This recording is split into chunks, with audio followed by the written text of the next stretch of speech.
Seri 8 Bukek Xiansu. Sepasang Pedang Iblis. Cerita, Ho Ping Hu. Audiobook, novel silat. Bab 12. Tolong. Kui Hong menjerit dengan hati penuh kengerian ketika ia merasa betapa tubuhnya makin amblas. Agaknya kakinya disedot dan ditarik sesuatu. Berdiri bulu kuduknya karena timbul dugaannya bahwa serigala itu telah menjadi setan dan kini setan penasaran itu menarik kedua kakinya ke bawah. Dia tidak tahu bahwa tempat itu memang amat berbahaya daripada daerah lain di pulau itu. Ancaman bahaya lain tampak di depan mata, sedikitnya orang dapat menjaga diri. Akan tetapi bahaya pasir ini tidak tampak, kelihatan tenang dan aman. Akan tetapi, sekali orang terperosok ke dalamnya, pasir di bawah yang bergerak itu akan menyedot tubuh sampai terbenam di dalamnya dan tentu saja akan mati. Karena panik dan tubuhnya menegang, Kui Hong terhisap makin dalam, kini dia terbenam sampai ke dada. Tiba-tiba terdengar suara, wir. Dan sinar hitam menyambar, tahu-tahu dada dan kedua lengannya telah terbelit sehelai tali sutra hitam dan tubuhnya ditarik keluar dari pasir. Dia menengok dan melihat wanita cantik bermuka putih. Majikan Pulau Neraka telah berdiri kurang lebih 10 meter di sebelah kanannya dan menggunakan tali sutra hitam untuk membetotnya. Sebentar saja tubuhnya sudah tertarik keluar dan diseret sampai ke depan kaki wanita itu yang melepaskan libatan tali sutranya. Oh! Ah! Kui Hong merangkak bangun sambil terengah-engah, kemudian ia berdiri di depan wanita itu yang menggulung talinya dan melibatkan di pinggangnya yang ramping sambil memandang kepadanya.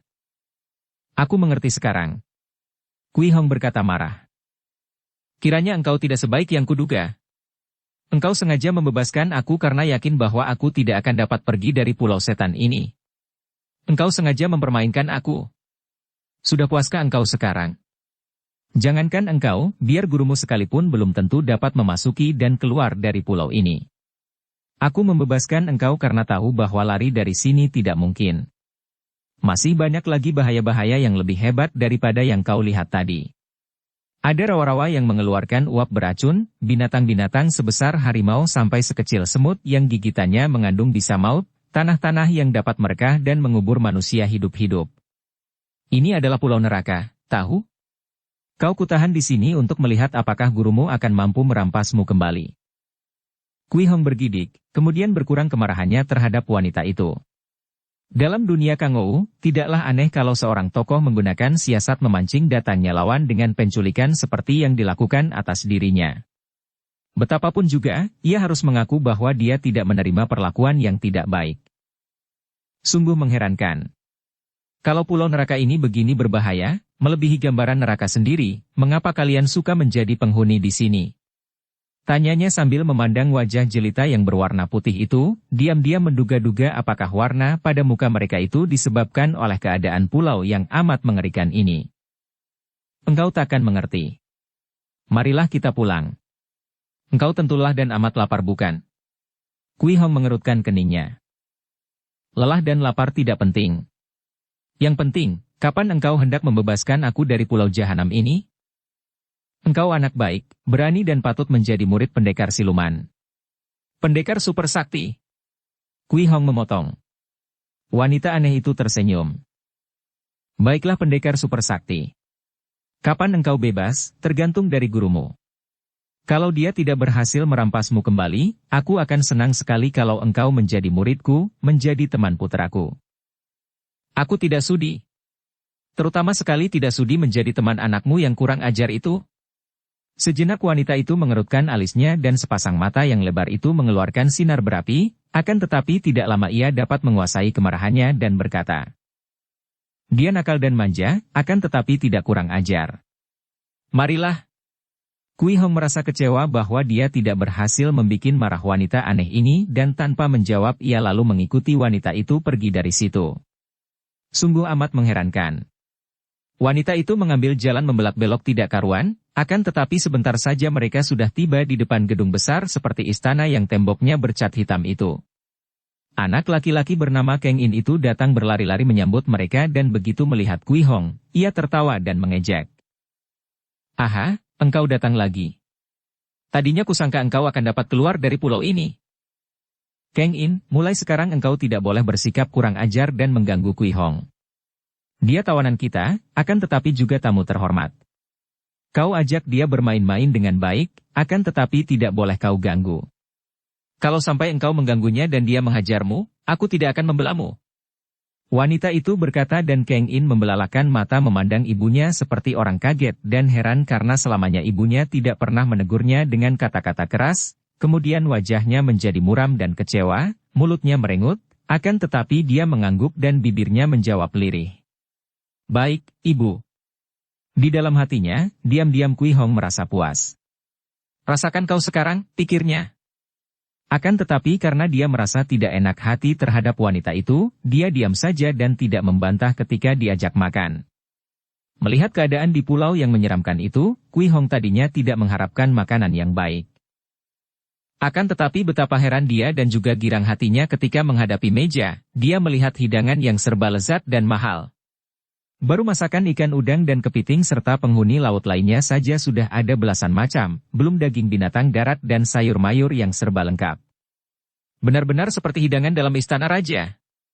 Karena perutnya lapar, dan wataknya bebas tidak malu-malu, Kui Hong tanpa sungkan makan hidangan yang disukainya, diam-diam memuji karena selain serba lengkap, juga masakannya amat enak, tidak kalah oleh masakan di Pulau Es. Sudah 1 minggu Kui Hong tinggal di Pulau Neraka.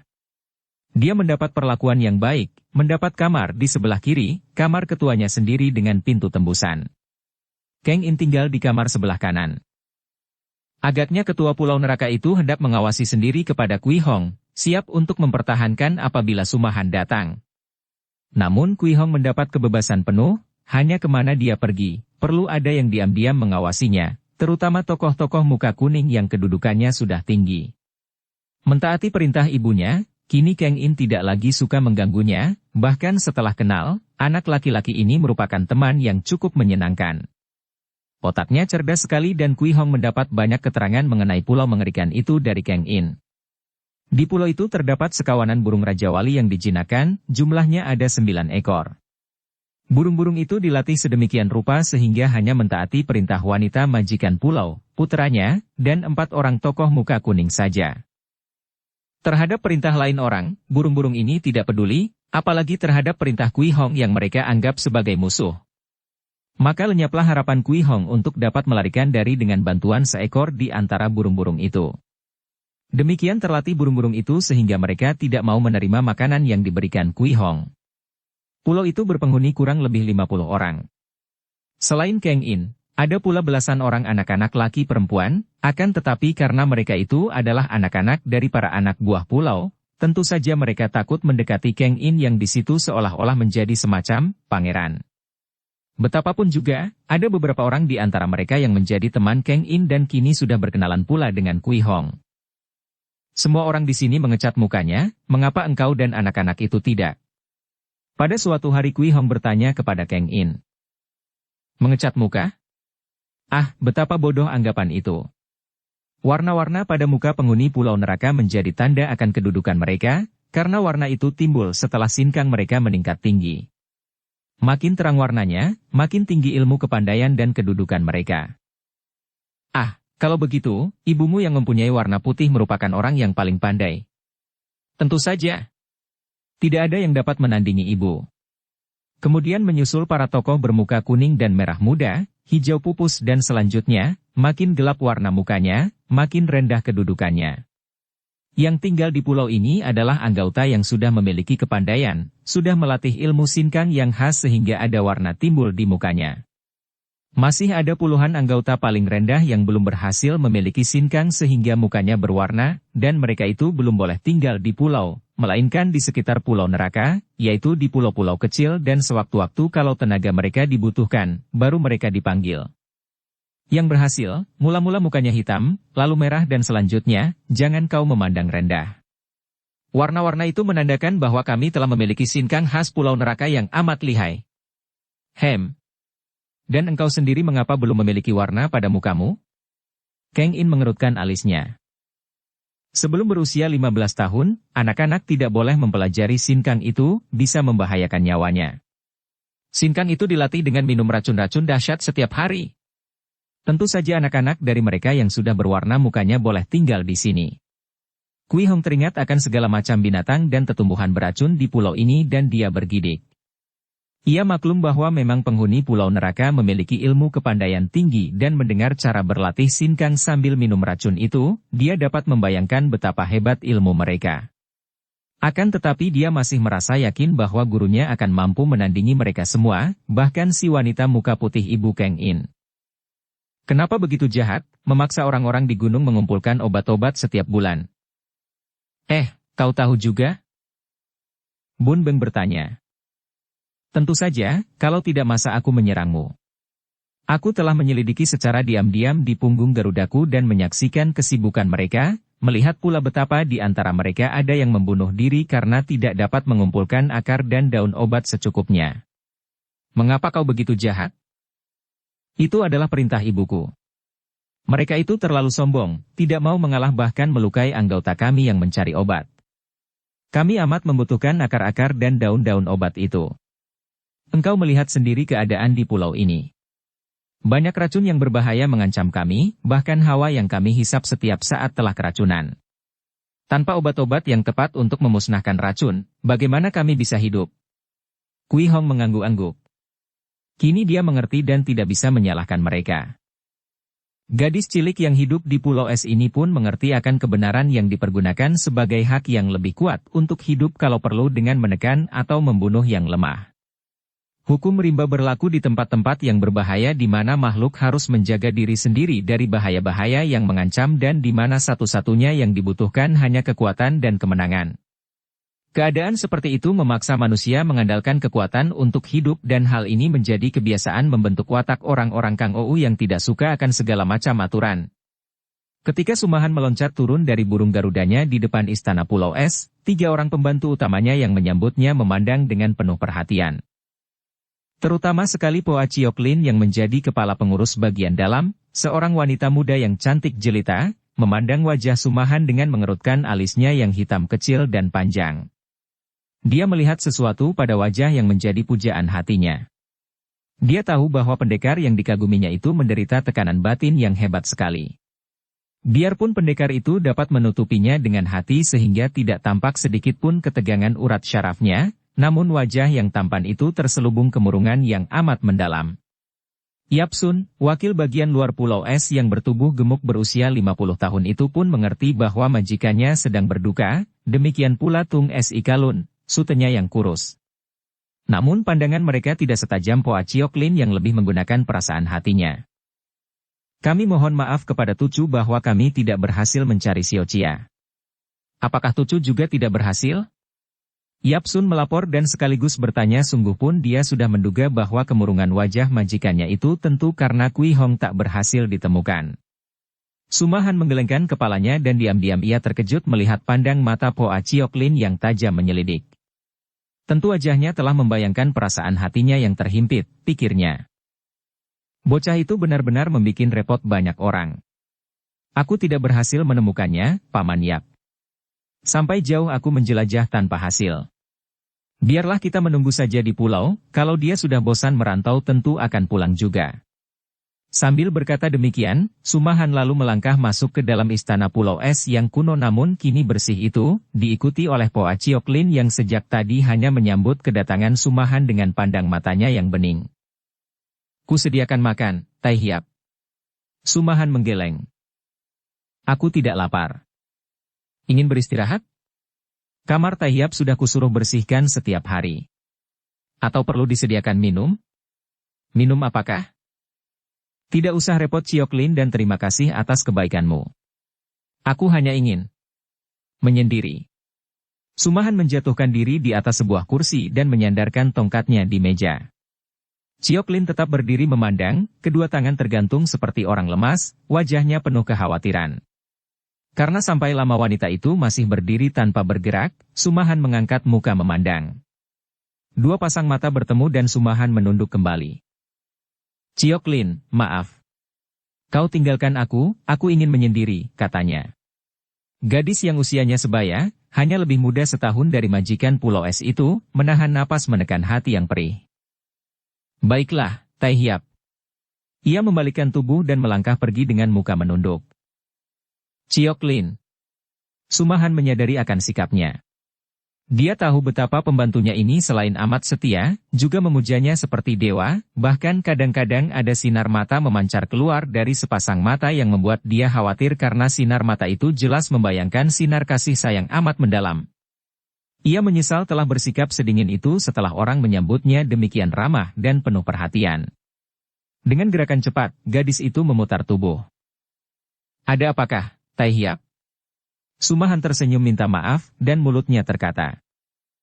Aku memang tidak lapar, akan tetapi akan segarlah kalau kau suka mengambilkan secawan air dingin dari sumber. Wajah yang manis itu berseri gembira. Baik, Tai Hiap, segera kuambilkan. Dan kini tubuh gadis itu tidak melangkah perlahan dengan muka menunduk lagi, melainkan berkelebat dan lenyap laksana menghilang saja. Sumahan tersenyum seorang diri. Perempuan.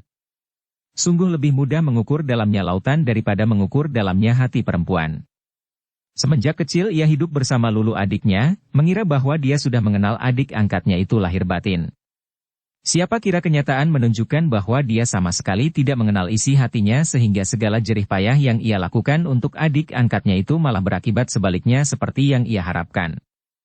Dia berhasil mengawinkan adiknya dengan Wan Sin Kiat, seorang pemuda pilihan, tampan dan gagah perkasa, berbudi mulia dan berjiwa pendekar. Akan tetapi, siapa kira, pernikahan itu malah merupakan kesengsaraan bagi Lulu yang kemudian nekat meninggalkan suaminya bersama anaknya sehingga Wan Sin Kiat membunuh diri dengan cara berjuang sampai mati. Semua itu karena Lulu mencinta dia? Benarkah seperti yang dikatakan Im Yang Seng Chu? Dan dia sudah lama namun dianggapnya terlambat ketika ia merasa yakin bahwa satu-satunya cinta kasih murni yang berada di hatinya adalah untuk Lulu seorang. Semenjak pertemuannya dengan Im Yang Seng Chu dan mendengar berita tentang Lulu, Sumahan mengalami pukulan batin yang amat hebat, lebih hebat daripada kekhawatirannya tentang kepergian Kui Hong. Semenjak itu, dia tidak pernah makan, minum atau tidur sehingga ketika ia tiba di Istana Pulau Es, tubuhnya menjadi kurus, mukanya sayu dan agak pucat. Kini menghadapi sikap Poa Chiok Lin, pembantunya yang setia, hatinya terasa makin perih. Kalau mungkin, dia minta dijauhkan daripada kaitan kasih sayang dengan wanita. Betapa banyaknya penderitaan batin yang ia alami karena hubungan kasih sayang ini yang hanya tampaknya saja manis, namun sesungguhnya mengandung kepahitan yang sampai lama terasa di hati. Berkelebatnya bayangan menyadarkannya dari lamunan dan Chiok Lin telah berdiri di depannya, membawa sebuah cawan kosong dan seguci air segar yang baru diambilnya dari sumber air di atas pegunungan pulau itu. Diam-diam Sumahan memuji. Ilmu kepandaian Chiok Lin telah meningkat dengan hebat dan kini dapat dipercaya menjadi orang kedua di Pulau Es jauh melampaui kepandaian Yap Sun sendiri. Ia memandang wajah itu dan diam-diam tersenyum di hatinya. Gadis itu telah mengambil air dari gunung yang cukup jauh, bahkan telah mencuci muka, bersisir, dalam waktu yang amat cepat. Sumahan menerima air di cawan yang dituangkan oleh Chiok Lin, lalu meminumnya. Segar dingin terasa sampai ke perutnya. Terima kasih, Chiok Lin. Tambah lagi, Tai Hiap. Cukup, letakkan saja di meja, nanti kuambil sendiri. Sejenak Chiok Lin meragu, kemudian ia memberanikan diri, mengangkat muka memandang wajah yang bayangannya sudah terukir di hatinya itu. Tai Hiap, dalam kepergian Tai Hiap mencari Kui Hong, apakah Tai Hiap berjumpa dengan kenalan lama? Sumahan membalas pandangan itu dengan sinar mata penuh selidik. Chiok Lin, mengapa kau menduga demikian? Chiok Lin menarik napas panjang lalu berkata. Semenjak saya berada di sini, saya melihat Tai Hiap hidup tenang dan tentram seperti permukaan laut yang tidak tersentuh angin. Akan tetapi sekarang laut itu bergelombang dan digelapkan awan. Apalagi yang menimbulkan kecuali pertemuan dengan kenalan lama dan dipaksa mengenang peristiwa-peristiwa lalu? Sumahan menghela napas. Dugaanmu memang benar, Chiok Lin. Sekali berkunjung ke dunia ramai, banyak persoalan tidak menyenangkan hati terdengar. Akan tetapi sudahlah, aku akan beristirahat dan akan mencoba melupakan semua itu. Yang terpenting adalah soal perginya Kui Hong. Harap engkau suka meninggalkan aku sendiri. Baiklah, Tai Hiap. Sekali ini Chiok Lin pergi dan Sumahan duduk termenung mengenangkan kata-katanya sendiri. Melupakan? Urusan dengan Im Yang Seng Chu, urusan dendam Tan Siu Chai bekas tunangan Lu Soan Li yang katanya mendendam kepadanya, urusan perebutan pusaka-pusaka yang lenyap. Semua itu dapat dengan mudah ia lupakan karena memang tidak dipikirkannya lagi. Akan tetapi Lulu, dapatkah ia melupakan Lulu? Kalau adik angkatnya itu hidup bahagia di samping suami dan anaknya, tentu dia akan dapat melupakannya, atau bahkan ikut merasa berbahagia karena adik yang dicintanya itu hidup bahagia. Akan tetapi sekarang, kebahagiaan itu berantakan dan betapa mungkin ia dapat melupakannya. Apalagi karena perginya Lulu meninggalkan suaminya itu menimbulkan dugaan di hatinya bahwa tentu Lulu yang telah melakukan hal yang menghebohkan dan menggegerkan dunia Kang Ou. Siapa lagi yang dapat membongkar kuburan dan membawa pergi sepasang pedang iblis? Hanya dia dan Lulu yang mengetahui di mana adanya sepasang pedang itu dikubur. Di mana sekarang adanya Lulu dan anaknya? Jangan-jangan, dia teringat akan ketua Tian Liongpang, wanita yang mukanya diselubungi kain itu. Bentuk tubuhnya, suaranya, dan sinar mata dari balik selubung itu. Mengapa dia begitu bodoh? Tentu Lulu orangnya. Akan tetapi kalau benar Lulu, mengapa menantangnya? Dan ilmu kepandaiannya pun hebat sekali. Orang seperti Lulu memungkinkan terjadinya segala hal aneh. Dia tidak akan merasa heran kalau tiba-tiba Lulu memiliki ilmu kepandaian yang lebih tinggi daripadanya sendiri. Yang amat mengherankan hatinya, kalau benar ketua Tian Liongpang itu Lulu adanya, mengapa menantang dia? Mengapa seperti hendak memusuhinya? Sampai 3 hari lamanya pertanyaan ini mengganggu hati Sumahan. Ketika pada pagi hari itu ia mengambil keputusan untuk pergi lagi meninggalkan Pulau Es. Pertama untuk mencari Kui Hong lagi dan kedua untuk menyelidiki Tian Liongpang karena ia merasa penasaran kalau belum membuka selubung muka ketua itu untuk melihat apakah dugaannya tidak salah. Tiba-tiba terdengar seruan-seruan di luar istana. Garuda betina datang. Orang itu menggeleng kepala. Nona Kui Hong tidak bersama dia. Seruan-seruan itu cukup menyatakan bahwa Garuda betina pulang tanpa Kui Hong, berarti bahwa telah terjadi sesuatu dengan diri murid atau keponakannya itu. Akan tetapi Sumahan tidak menjadi gugup. Dengan tenang ia berloncatan keluar dan Garuda betina sudah berada di pekarangan bersama Garuda jantan yang agaknya sudah lebih dulu menyambut. Melihat Sumahan, Garuda betina itu lalu mendekam dan mengeluarkan suara seperti rintihan, kemudian meloncat ke atas terbang dan turun lagi mendekam, terbang lagi dan mendekam lagi. Sumahan menghampiri. Apakah Nona ditawan orang? Garuda itu mengeluarkan suara dan mengangguk-angguk, lalu terbang dan mendekam lagi. Sumahan menoleh kepada pembantu-pembantunya dan berkata, agaknya Kui Hong ditawan orang, biar aku sendiri yang menyusul dan menolongnya. Jaga pulau baik-baik, aku pergi takkan lama. Setelah berkata demikian ia menggapai dengan tangan kirinya. Garuda jantan meloncat datang dan sekali menggerakkan tubuhnya, Sumahan telah mencelat ke atas punggung Garuda jantan yang terbang tinggi mengejar Garuda betina yang telah mendahuluinya. Garuda betina yang menjadi penunjuk jalan terbang tinggi di atas lautan kemudian mengelilingi sekumpulan pulau-pulau kecil. Di tengah kumpulan pulau itu tampak sebuah pulau hitam. Agaknya penghuni pulau neraka yang menawan Kui Hong. Betapa lancang dan beraninya mereka. Sumahan menjadi gemas dan menyuruh Garudanya menukik ke bawah. Adapun Garuda betina yang kelihatannya jerih, hanya mengikuti dari belakang. Sumahan adalah seorang pendekar yang selain sakti, juga amat cerdik. Kalau penghuni pulau neraka sudah berani menculik muridnya, tentu mereka itu kini telah siap untuk menyambut kedatangannya, karena sudah tentu mereka ini tahu bahwa dia akan menolong muridnya. Kenyataan bahwa Garuda betina pulang tanpa menderita luka merupakan bukti bahwa penghuni pulau neraka sengaja memancingnya datang dan harus berlaku hati-hati sekali. Dari atas dia melihat pulau yang belum pernah dikunjungi, hanya didengarnya saja dongengnya itu. Pendaratan ke pulau itu hanya mungkin dilakukan dari angkasa, karena pulau itu dikurung lautan yang bergelombang dahsyat, yang akan menghempaskan setiap perahu yang mencoba untuk mendarat. Tentu kini penjagaan ketat dilakukan untuk menyambut kedatangannya lewat angkasa menunggang burung, pikirnya. Justru tempat yang berbahaya, yang tidak mungkin didarati, yaitu melalui lautan, merupakan tempat yang terbebas daripada penjagaan. Karena pikiran ini, dia lalu menyuruh Garudanya terbang rendah di atas laut dekat tebing karang yang airnya berombak besar. Setelah burung itu terbang rendah, Sumahan meloncat dari atas punggung burung, melemparkan tongkatnya ke bawah. Tongkat kayu itu disambar ombak dan mengambang. Bagaikan seekor burung, tubuh Sumahan menyusul tongkatnya dan kaki tunggalnya sudah hinggap di atas tongkat yang terombang-ambing ombak. Dengan menekuk lutut ia menggunakan kedua tangannya sebagai dayung sehingga tongkatnya meluncur ke pinggir mendekat karang.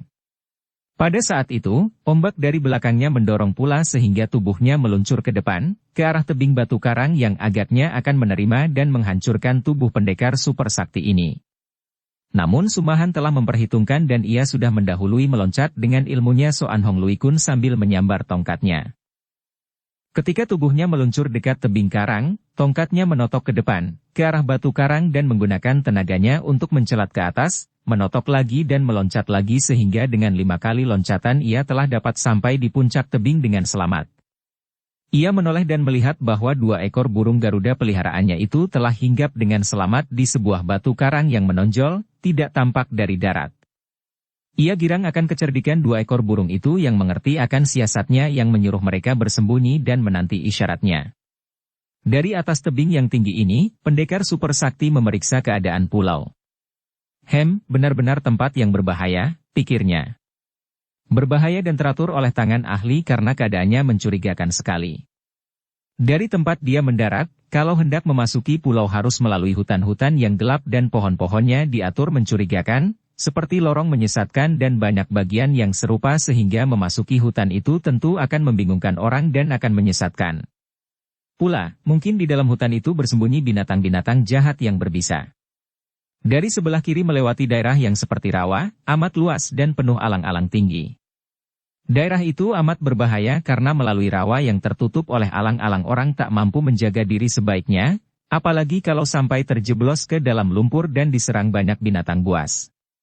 Dari sebelah kanan melalui pegunungan karang yang ditumbuhi tanaman-tanaman yang aneh bentuknya, kelihatan sunyi namun malah mencurigakan sekali karena biasanya, di tempat-tempat yang diatur orang-orang pandai seperti pulau itu, tempat yang kelihatan paling aman biasanya justru merupakan tempat yang paling berbahaya. Adapun pendaratan dari seberang sana, berlawanan dengan tempat ia mendarat, orang harus melalui daerah yang penuh pasir. Kelihatan bersih sunyi dan aman, namun ia merasa yakin bahwa tempat itu pun amat berbahaya karena selain pendatang tidak akan dapat bersembunyi dan nampak dari jauh, juga dia sudah mendengar tentang pasir bergerak yang dapat menyedot benda bergerak ke dalamnya. Dia mendarat tanpa perhitungan karena memang belum mengenal keadaan. Nasib saja yang menentukan dan setelah ia mendarat di situ, biarlah ia memasuki pulau itu dari situ pula, melalui hutan-hutan gelap yang kelihatan paling berbahaya itu. Sampai beberapa lama dia memeriksa seluruh hutan itu dari atas, menghafal letak-letak kelompok pohon yang beraneka macam dan memperhatikan mata angin dengan melihat letak matahari. Melihat arah matahari, dia tahu bahwa dia telah mendarat di bagian selatan dan untuk menuju ke tengah hutan yang ia yakin tentu menjadi markas atau sarang penghuni pulau neraka, dia harus menuju ke utara. Tiba-tiba Sumahan menggerakkan tubuh menyelinap ke balik batu karang menonjol, menyembunyikan diri dan mengintai. Tidak salah lagi, yang terbang di atas itu adalah seekor burung Raja Wali yang besarnya menandingi garudanya dan di punggung Raja Wali itu duduk seorang manusia. Burung itu terbang berputaran di atas pulau, maka tahulah dia bahwa orang yang menunggang Raja Wali itu, yang terlalu jauh untuk dapat dilihat besar kecilnya atau laki-laki perempuannya, tentu sedang melakukan pengintaian atau pemeriksaan. Setelah burung itu menukik turun dan lenyap di balik pohon-pohon, ia lalu keluar dari tempat sembunyinya. Sekali lagi ia memandang keadaan hutan yang akan dilaluinya, kemudian tubuhnya bergerak ke depan cepat sekali, dengan loncatan-loncatan jauh.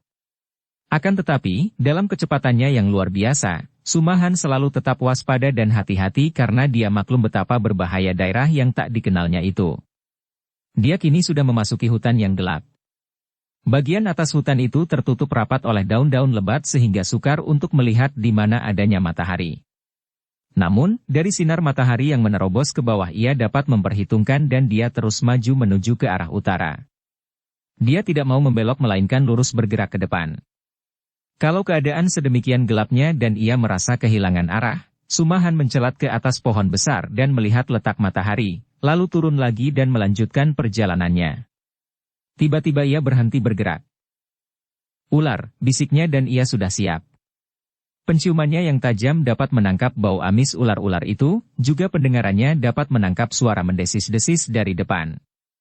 Namun dia tidak gentar dan melanjutkan perjalanan ke depan. Hutan yang gelap dan mudah menyesatkan orang itu kini terganti dengan bagian yang terbuka, Ada 100 meter luasnya dan di tempat inilah berkumpulnya ular-ular itu, kemudian di seberang sana disambung pula dengan hutan lain. Sumahan berdiri dan memperhatikan ular-ular itu. Diam-diam ia kagum sekali. Dari mana saja penghuni pulau ini mengumpulkan ular-ular yang selain amat banyak jumlahnya, ada ribuan ekor, juga amat banyak macamnya, semua terdiri dari ular-ular berbisa. Dia mengenal beberapa ekor ular yang gigitannya amat berbahaya, sekali gigit tentu merenggut nyawa. Dan melihat ular-ular yang beraneka macam itu, dengan warna yang bermacam-macam pula, timbul rasa sayang di hati Sumahan. Sayang kalau kumpulan ular berbisa yang begitu lengkap di bumi. Pula, dia tidak mempunyai niat sedikitpun juga untuk melakukan pembunuhan dan pengrusakan di pulau ini. Pertama, dia belum melihat bukti bahwa Kui Hong ditahan di pulau ini. Kedua, andai kata benar demikian, penghuni pulau neraka hanya melakukan hal itu untuk memancing dia datang, tentu Kui Hong tidak diganggu karena buktinya, burung Garuda betina pun tidak dilukai. Kalau orang tidak berniat buruk, mengapa dia harus melakukan pembunuhan dan pengrusakan? Kini ular-ular itu telah mengetahui kedatangannya, binatang-binatang ini mendesis-desis dan bergerak maju seperti barisan, siap untuk mengeroyok manusia yang berani datang ke tempat itu. Sumahan mengukur dengan pandang matanya. Kalau bukan dia yang datang ke tempat itu, agaknya sukar untuk melewati ular-ular yang memenuhi daerah sepanjang 100 meter itu, kecuali dengan membunuh mereka semua. Untuk meloncati jarak yang sekian jauhnya, biar dia seorang ahli ilmu Soan Hong Lui Kun sekalipun, tentu tidak mungkin. Akan tetapi dengan tongkatnya, ditambah ilmunya dia tidak merasa menghadapi kesukaran. Dia tersenyum, dapat menduga bahwa tentu ada mata manusia yang mengintai gerak-geriknya dan ingin melihat bagaimana dia akan melalui barisan ular itu. Maka dia lalu meloncat ke depan beberapa meter jauhnya dan kalau dia tidak bertongkat, tentu terpaksa kakinya akan menyentuh tanah dan ada bahaya disambar ular-ular itu. Akan tetapi dengan cekatan dan mudah ia menotolkan tongkatnya ke atas tanah di antara ular-ular yang menjadi kalang kabut berusaha menyerang tongkatnya. Dengan kekuatan tangannya yang memegang tongkat, begitu tongkat menotol tanah, tubuhnya sudah mencelat lagi ke depan. Beberapa ekor ular yang mati-matian menggigit ujung tongkat itu terpelanting dan kembali Sumahan menggunakan tongkatnya menotol tanah dan tubuhnya mencelat lagi. Demikianlah, dengan akal ini, dalam beberapa loncatan saja Sumahan telah tiba di seberang daerah ular dengan selamat tanpa membunuh seekor ular pun. Ia berdiri dan membalikkan tubuh sambil tersenyum memandangi ular-ular yang menjadi kacau dan membalik, mencari lawan. Begini sajakah halangan memasuki pulau, kata Sumahan sambil melanjutkan perjalanan, ke utara menuju ke tengah pulau dan melalui hutan di depan yang tidak begitu gelap seperti hutan pertama. Tiba-tiba seperti jawaban ucapannya tadi terdengar suara gerengan keras dan dari dalam semak-semak meloncat keluar puluhan anjing serigala yang mengeluarkan bau harum dan amis. Sumahan mengelak dengan loncatan cepat sambil memperhatikan. Kembali ia merasa kagum. Serigala-serigala hitam ini benar-benar merupakan sekumpulan binatang yang aneh.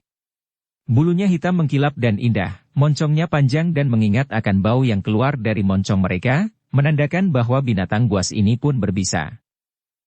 Bukan main. Benar-benar segala macam binatang berbisa bersarang di pulau ini, pikir Sumahan. Melihat betapa kawanan serigala itu banyak sekali, gerakan mereka gesit, maka agaknya akan melelahkan kalau harus berlari-lari dan mengelak menghindari mereka yang tentu akan terus mengejar-ngejarnya. Dengan demikian maka perjalanannya akan kacau dan banyak bahayanya dia akan tersesat. Maka cepat ia mencelat ke atas pohon, berjongkok dengan kaki tunggalnya di atas dahan pohon, sejenak memandang serigala-serigala yang berusaha meloncat-loncat untuk mencapainya. Pemandangan ini lucu bagi Sumahan, maka tanpa terasa lagi ia tertawa, kemudian melanjutkan perjalanannya melalui pohon-pohon. Karena pohon-pohon itu tumbuh berdekatan, amat mudah bagi seorang yang berilmu tinggi seperti dia untuk berloncatan dari dahan ke dahan dan dari pohon ke pohon, selalu mengambil arah ke utara atau menganankan matahari pagi.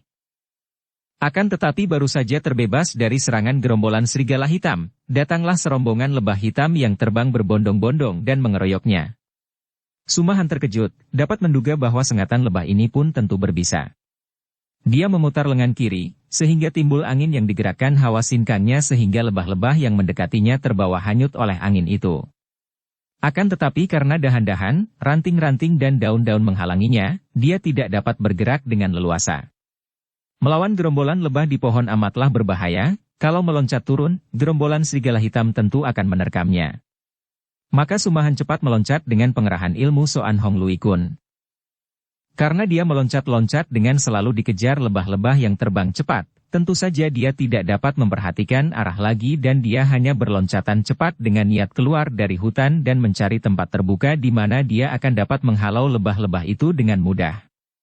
Sambil berloncatan dan kadang-kadang memutar lengan kiri untuk meruntuhkan lebah-lebah itu, diam-diam ia memuji dan mulailah dia tidak berani memandang rendah para penghuni pulau neraka. Akhirnya dia berhasil juga keluar dari hutan itu, di tempat terbuka dan dengan hati lega ia mendapat kenyataan bahwa gerombolan anjing serigala sudah tak tampak lagi, tentu tidak sanggup mengejar dia yang berloncatan dari pohon ke pohon sedemikian cepatnya dan kehilangan jejak penciuman. Akan tetapi, kawanan lebah itu masih terus mengejarnya. Sumahan meloncat turun dari pohon terakhir dan sudah siap. Ketika lebah-lebah itu terbang datang, dia lalu menanggalkan jubahnya dan memutar jubah dengan tangan kanannya sedangkan tangan kiri tetap memegangi tongkatnya. Kalau dengan tangan saja gerakan Sumahan sudah mampu mendatangkan angin yang menyambar dahsyat apalagi kini menggunakan jubah. Angin bertiup keras dan lebah-lebah itu terbawa angin yang digerakkan oleh jubah di tangan Sumahan, sama sekali tidak mampu mendekati pendekar itu, bahkan ketika Sumahan membuat gerakan memutar dengan tangannya, jubahnya menimbulkan angin berpusing yang membuat lebah-lebah itu terseret angin yang berputaran ke atas sampai tinggi. Tiba-tiba terdengar bunyi lengking tinggi nyaring dan halus, bunyi suling ditiup secara istimewa dan menyusul suara ini, datanglah berbondong-bondong lebah-lebah hitam dari segenap penjuru mengeroyok dan mengurung Sumahan. Setan! Sumahan mengomel, maklum bahwa suara suling itu dapat mengemudi perasaan lebah-lebah ini dan hal itu amat berbahaya karena kalau lebah-lebah itu datang makin banyak, mana mungkin dia dapat menghindarkan diri tanpa membasmi mereka, hal yang tak diinginkannya. Dengan hati mengkal Sumahan lalu mengerahkan hikangnya dan keluarlah lengkingan yang tinggi dan lebih nyaring daripada suara suling itu sambil jubah di tangannya masih terus diputarnya. Usahanya berhasil baik sekali karena lebah-lebah itu menjadi kacau balau. Makin nyaring lengking yang keluar dari dalam dada Sumahan, makin kacaulah mereka tidak tentu lagi arah terbangnya. Ada yang terbang ke atas, ada yang ke bawah, ke kanan kiri depan belakang, bahkan ada yang terbang membalik dari arah mereka datang. Adapun lebah-lebah yang terlalu dekat dengan Sumahan, membubung tinggi dan menjadi pening sehingga lebah-lebah itu berjatuhan, bergerak-gerak dan merayap-rayap di atas tanah karena untuk sementara mereka tidak kuasa terbang, bahkan merayap berputaran seperti anak-anak yang mabok setelah bermain putar-putaran. Suara suling terhenti dan melihat bahwa lebah-lebah itu kini sudah pergi dalam keadaan kacau, Sumahan menghentikan lengkingannya dan putaran jubahnya, lalu tubuhnya mencelat lagi ke depan. Melihat hutan yang ditinggalkan dan letak matahari, hatinya mendongkol karena ternyata dalam melarikan diri tadi, dia tidak lari ke utara melainkan tersesat lari ke barat. Karena tidak ingin tersesat lagi dan ingin melihat keadaan, ia melompat ke atas pohon di pinggir hutan yang baru ditinggalkan. Ketika ia memandang ke utara, hatinya girang karena dari tempat itu dia sudah dapat melihat sekelompok bangunan berwarna hitam. Akan tetapi, dari tempat itu menuju ke bangunan terdapat pasukan-pasukan menghadang jalan. Kini kalian tidak mengandalkan binatang-binatang lagi, melainkan maju sendiri menyambutku. Bagus. Dia lalu melayang turun dan mempergunakan ilmunya berloncatan cepat menuju ke utara. Ternyata di sepanjang jalan tidak ada lagi rintangan dan akhirnya ia tiba di lapangan luas dan berhadapan dengan 27 orang yang mukanya berwarna biru muda. Mereka berpakaian seragam dan membentuk barisan 9x3, bersenjatakan tombak panjang yang ada rantainya di ujung. Sumahan sudah mendengar bahwa kedudukan dan tingkat kepandaian para anak buah pulau neraka ditentukan oleh warna muka mereka, makin terang warna mukanya, makin tinggi tingkatnya. Kini menghadapi 27 orang bermuka biru muda, Sumahan mengomel di dalam hatinya. Orang-orang pulau neraka sungguh memandang rendah kepadaku. Sebagai tucu dari Pulau Es, tentu saja dia merasa terhina kalau kedatangannya hanya disambut oleh pasukan bermuka biru muda, warna yang tentu hanya menduduki tingkat keempat atau kelima. Maka dia pun tidak mau bicara melayani mereka, melainkan terus saja melangkah dengan kaki tunggalnya ke depan seolah-olah 27 orang itu hanya arca-arca yang tidak bernyawa dan tidak ada artinya. Melihat sikap pendatang yang ditakuti ini, terdengar seorang di antara mereka berseru aneh memberi aba-aba dan 3 pasukan dari 9 orang berjumlah 27 orang itu menggerakkan senjata, ada yang menyerang dengan tombak, ada pula yang membalikkan tombak dan menyabet dengan rantai baja di ujung gagang tombak. Serangan mereka amat cepat dan kuat sehingga terdengar angin bersuitan menyambar ke arah Sumahan yang menjadi sasaran dari tombak-tombak runcing dan rantai-rantai berat itu. Namun, Sumahan masih berloncatan terus ke depan seolah-olah tidak peduli akan serangan mereka, akan tetapi setelah senjata-senjata itu datang dekat, dia memutar tongkatnya. Terdengarlah suara hiruk-pikuk ketika semua senjata itu bertemu tongkat, bertemu dan terus melekat, rantai membelit-belit tongkat dan ujung tombak tak dapat ditarik kembali, bahkan kini mereka berteriak kesakitan dan terpaksa melepaskan senjata karena telapak tangan mereka terasa dingin membeku. Yang bersikeras mempertahankan senjatanya, menjerit dan memegangi tangan yang terpaksa melepaskan tombak karena kulit telapak tangan mereka berdarah. Dengan tenang Sumahan melangkah terus, menggerakkan tongkatnya dan belasan batang tombak terpelanting ke kanan-kiri, terpelanting keras sekali, ada yang meluncur seperti anak panah dan hilang di antara pohon-pohon, ada pula yang menancap di atas tanah sampai setengahnya lebih. Mereka yang telah menyerang, belasan orang itu, merintih-rintih, dan mereka yang belum menyerang berdiri bengong menyaksikan kejadian yang luar biasa itu. Karena maklum bahwa menyerang seperti kawan-kawannya tadi tidak akan berhasil sedangkan lawan telah melewati hadangan pasukan mereka, belasan orang sisa yang kehilangan tombak lalu menggerakkan tombak mereka, melontarkan kuat-kuat sehingga kini ada belasan yang meluncur ke depan, mengeluarkan suara berdesing menyerang ke arah tubuh belakang Sumahan. Seperti tadi, Sumahan tenang-tenang saja, tidak menengok sama sekali sehingga seolah-olah sekali ini dia akan celaka oleh belasan batang tombak yang meluncur secara kuat, cepat dan tepat ke arah punggungnya. Akan tetapi setelah ujung tombak-tombak itu tinggal beberapa senti lagi dari punggungnya, tubuhnya membalik, tangan kanannya mengibas ke depan dan belasan batang tombak itu runtuh dan semua menancap ke atas tanah di depan kakinya, berjajar-jajar rapi seperti diatur. Kemudian ia membalikkan tubuh lagi dan berjalan maju terpincang-pincang dibantu tongkatnya, tenang seperti tidak pernah terjadi sesuatu. Pendekar siluman. Kepandaiannya seperti iblis. Pasukan muka biru muda itu berbisik dan saling pandang dengan mata terbelalak. Kini pada sebuah tikungan, Sumahan melihat sebuah pasukan lain lagi, pasukan yang terdiri dari 2 kali 9 orang bermuka hijau pupus. Pikirnya, setingkat lebih tinggi. Akan tetapi tetap saja dia tidak puas dan merasa dipandang rendah. Dia dapat menduga bahwa tingkat tertinggi tentu berwarna putih, dan warna yang mendekati putih adalah warna kuning. Kalau si ketua merasa terlalu tinggi untuk menghadang sendiri, sedikitnya dia harus mengutus tokoh-tokoh bermuka kuning untuk menghadapinya. Akan tetapi muka hijau pupus?